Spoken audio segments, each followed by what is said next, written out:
Hello, rooted family. How are you doing today? Thank you so much, guys, for your love and your support so far. And I hope you had a beautiful Easter celebration.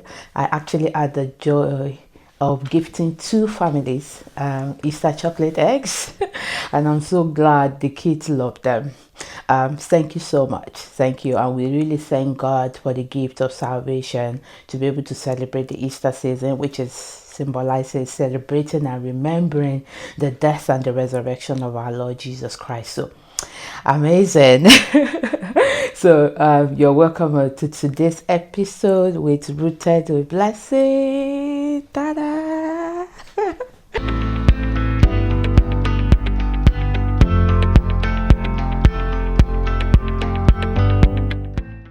So on today's episode, I'm going to be sharing major things that amazed me when I arrived in the UK.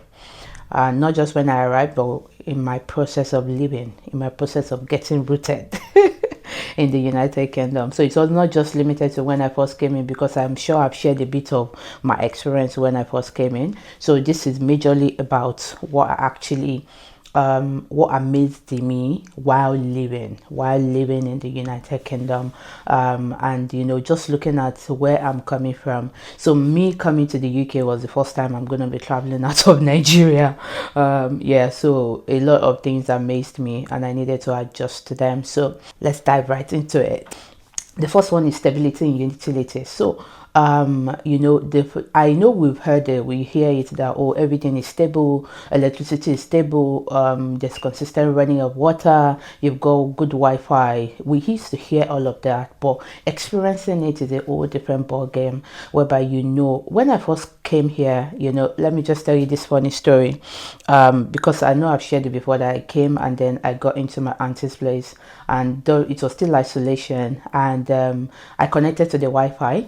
But 2 days like on a row, my auntie comes in and she's like, I've been trying to reach you, like anytime she gets back from work, like she tries to call me, and that or just to check up on me, and she discovered that my line isn't going through, like what's going on. So I didn't quickly take note of what was happening until like the third day. She then asked me, say, Kilo, like what is going on, why is it I cannot reach you? And I told her that I used to put up the Wi-Fi on my phone.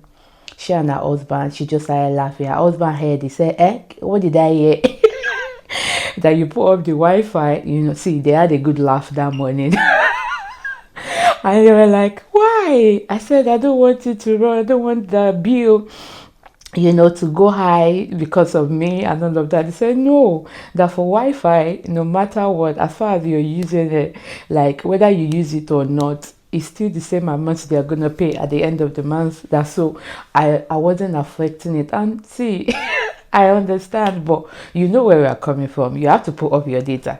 You know how Nigerian data is. You have to put it up because you can't trust the amount you even recharge. So that was the mind I came in with. So, and I didn't want to be the one consuming all the abuse, making the abuse go higher. So I had to do that. And also another thing was the fact that even with water, when we are going out, I'm trying to look for pipes. You cannot just see a tank of water, no wells or bowls or anything like that. And I understand that our country is also developing, but the fact that people have to do those things by themselves, instead of the government, is actually a lot of work. And here in the council is the one that makes sure that everything is tidy. They empty your bins, everything is well done because there's a structure. So that really got me really astonished, and I'm like, yeah, I need to learn whatever it is that in this country that this country has to give. I have to take it in, the exposure, the enlightenment, the reorientation.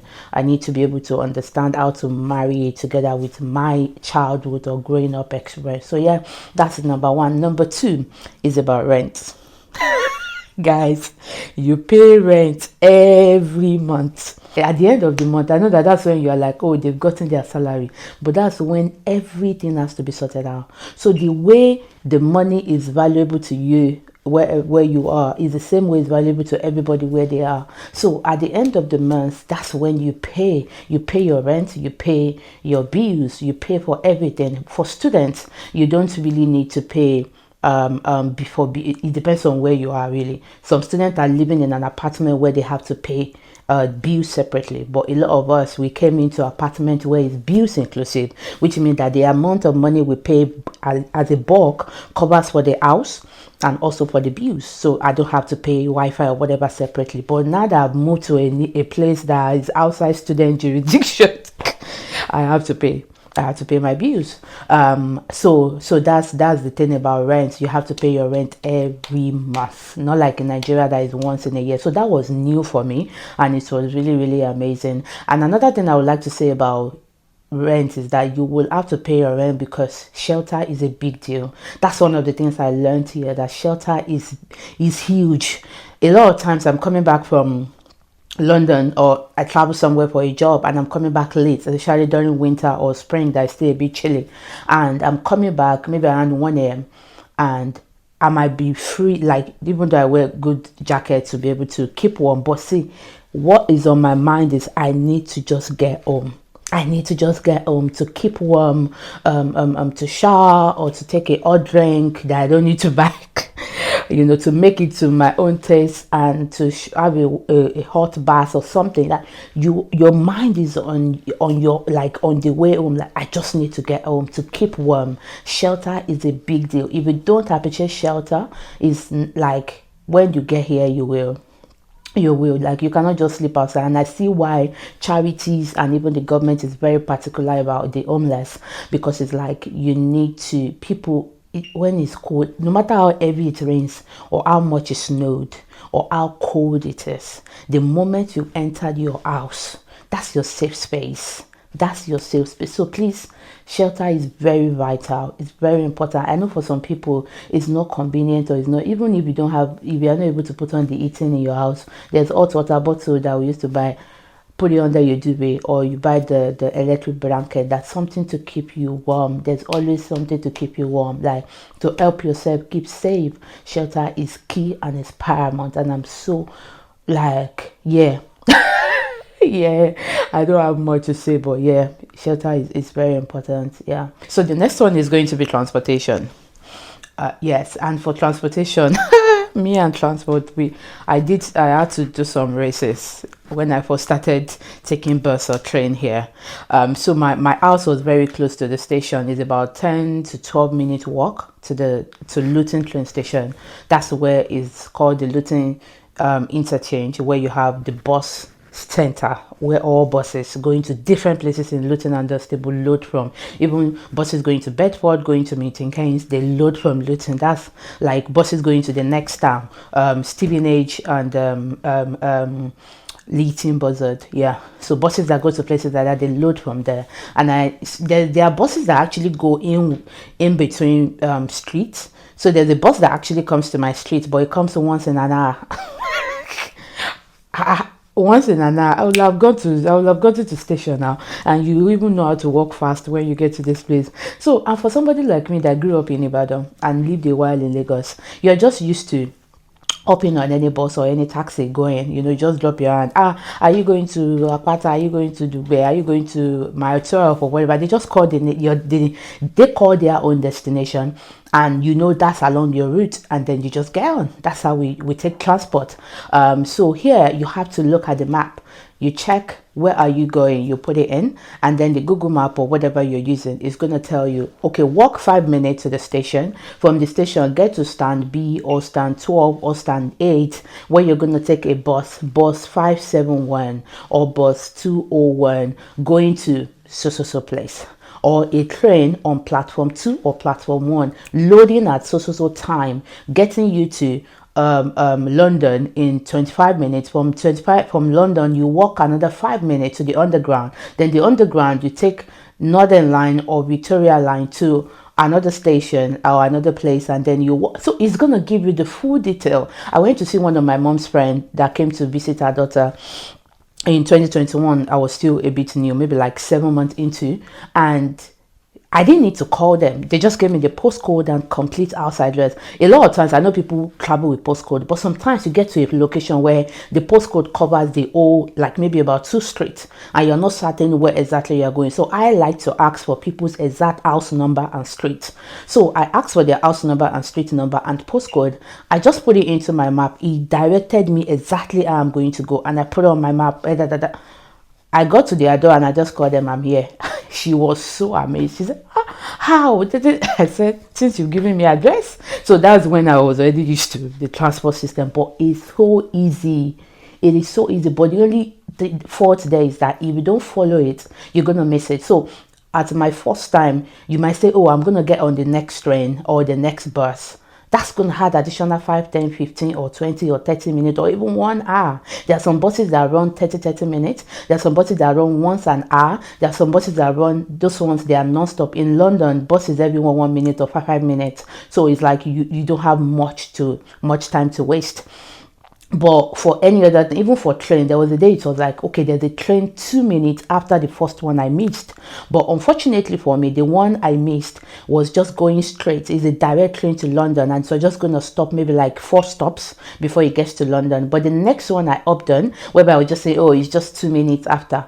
It took me 15 minutes extra to get to London, because that was going to take through some other, it's going to drop at it's about, I think, about 12 stops before you get to London. So you have to plan yourself. So since then, I used to plan myself. In fact, a lot of time, my colleagues don't know that I live in Luton when we travel for jobs, because like I'm getting there at the same time with people that are in London, because I've planned myself ahead. So if I'm going somewhere and I need to get there for 8 o'clock, it's 2 hours journey. I need to leave my house before 6 a.m.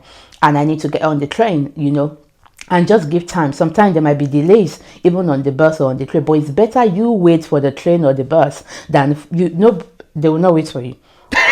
See, even you're already at the bus stop, and there's some bus drivers like that. You're at the bus stop and you're waving like, boss, I'm going, and they're supposed to pick you and they won't pick you up. So talk more if you not have to be running to catch up. So that I really amazed me. The transport system, anywhere you want to go, even like my area that is more like, oh, there are some areas that there are no much buses that goes there, but transport system is very good, well structured, and available. If there won't be train, if there's disruptions or they are doing construction, they're going to tell you there will be rail replacement. The rail replacement will not be a train, it's going to be a bus that will get you somewhere where the train tracks are accessible. So they will get you somewhere else. Like everything is organized, so you don't have, only if you are really really in a hurry, then you have to take taxi, and taxi is always the last thing on my agenda, because at that time I was a student. You 20 hours work, you want to be spending money on taxi. So that also really amazed me, and I really enjoyed getting used to the transport system in the United Kingdom. The next one is going to be hourly rates. When it comes to payments, when it comes to salary payments, we've got hourly rates. So I didn't grow up working in a corporate world. My dad did. My mom didn't grow up in a corporate world like that, but she was a nurse, so she grew up understanding shift life, night shift, day shift. She understood that, but still they were not paid hourly, they were paid monthly. I remember that very well, that my dad says it. But even when I had the opportunity to work in a corporate world, when I was still, I don't know if I can, it's still media. I work in a TV station, so they were not still paid hourly, even though I was a copper, but you were paid monthly. So there's nothing like hourly rates. But when I got here, I discovered that you have to, when you're applying for jobs, the moment you check the job description or even the job title, the next thing is how much they're paying per hour. It's not like how much they're paying per month. Some are going to tell you per annum. So you're going to see maybe 24,000 per annum, but you're going to see hourly rate. You will not see per month, because it then depends on how many hours you are able to do. So for students, we're able to come in to do 20 hours per term. So that means when school is running, you can only do 20 hours. And I really feel like they really understand. The system knows that you cannot juggle work and studies together smoothly. So the 20 hours when you're during term time is still favorable. Then when you're on break, when you're not going to school, when it's not during term, when it's off term, you can then apply, get a letter from the uni to give to your employer and let them know you can do full time. We can either be 36 or 40 hours in a week, or even I think 42 hours. I don't know. I don't really know if some people do up to that, but then you can do full time. It's like you're paid hourly. So in fact, that's why you cannot be late with your transport, because you're paid hourly. So you have to wake up on time, get to your train station or bus station and get to work, because you're going to sign in and sign out. So that was different for me. It was totally different being paid hourly, but I got used to it, and I did well. And I'm still doing well. Yeah. And the next one is actually going to be community. There's actually more of these things, but you can put it in the chat, you can put it in the comments. What is it that when you got to a new place, or where you even got to, it really amazed you? It's different from where you're coming from. Like, it's something that helped you to live, helped you to grow. You cannot do without passing through these things that I'm mentioning. You had to pass through them. So what is it that changed for you? What was it that really amazed you, or that you had to balance your time and yourself with? So you can share it with us in the comment section. And then the next one is going to be community. So it happened that when I started living on my own, and I discovered that I go to school, I go to work.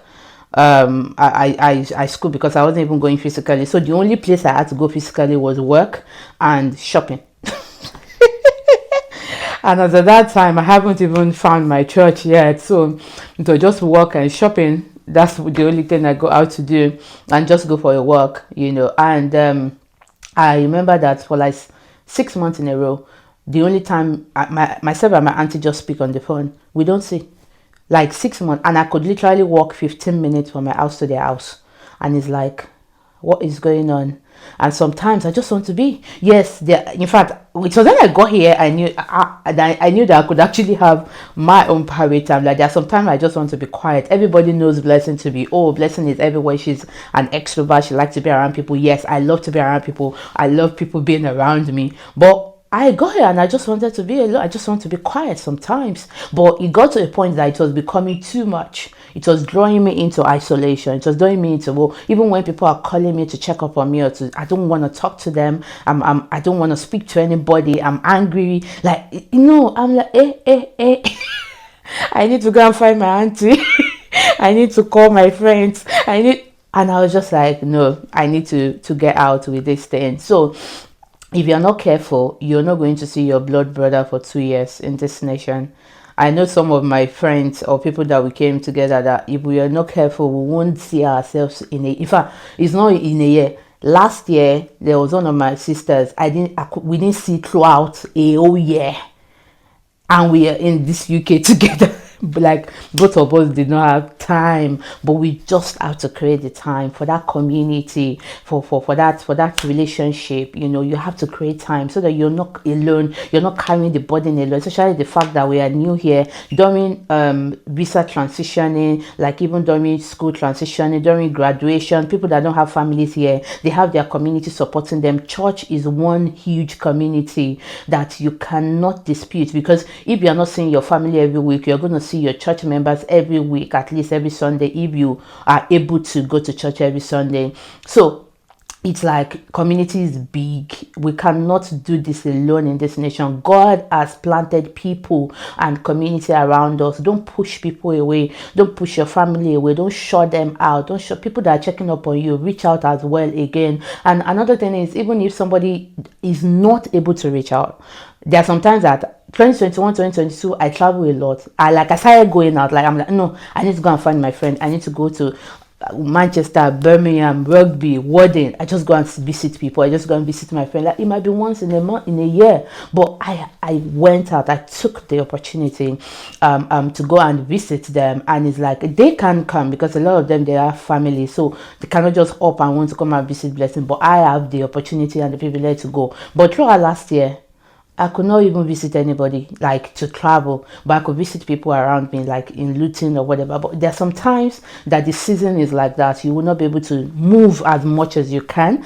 and you have to understand people, give them grace. But the most important thing is to have each other in mind and just check up on people. So those are the major things. That if you're not careful, you're going to be isolated and actually shut your door against everybody. In fact, I and my friend live in the same house, and sometimes, some days, it's just like we just say, "Hey, my friend, how far?" on the door, like we don't have a conversation. It happens like that, but we have to not. Don't stay there. Don't stay there. Make sure you respond to people when they are checking or reaching out to you. And yeah, those are like the major things that really, really influenced me, and that you cannot just not pass through them as somebody that is moving to a new country or a new place. So yeah, so that's it for today. I hope you enjoyed it and you were encouraged, enlightened, and blessed. So that's it about. So I'm trying to just take you one after the other. We are going together on this journey of being rooted with blessing. So I'm still going to be, so very soon, I think from May, getting close to summer, we're going to be having some interesting videos. Woo! See, if you have not subscribed yet and you're watching, I'm coming for you. But if you have subscribed, tell more people to subscribe, because by the time we start bringing in people to speak, guys, you don't want to know what people how people got rooted. And it's going to be purely rooted stories, how people got rooted in the UK, whether by job, by work, by marriage, by even children. I'm going to take consent from parents.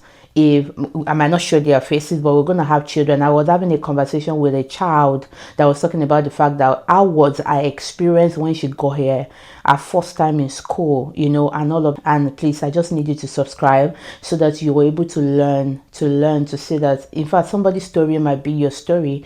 It might be related to your story. It might be that you're not journeying alone. You being rooted might take a lot, because you are a different kind of seed.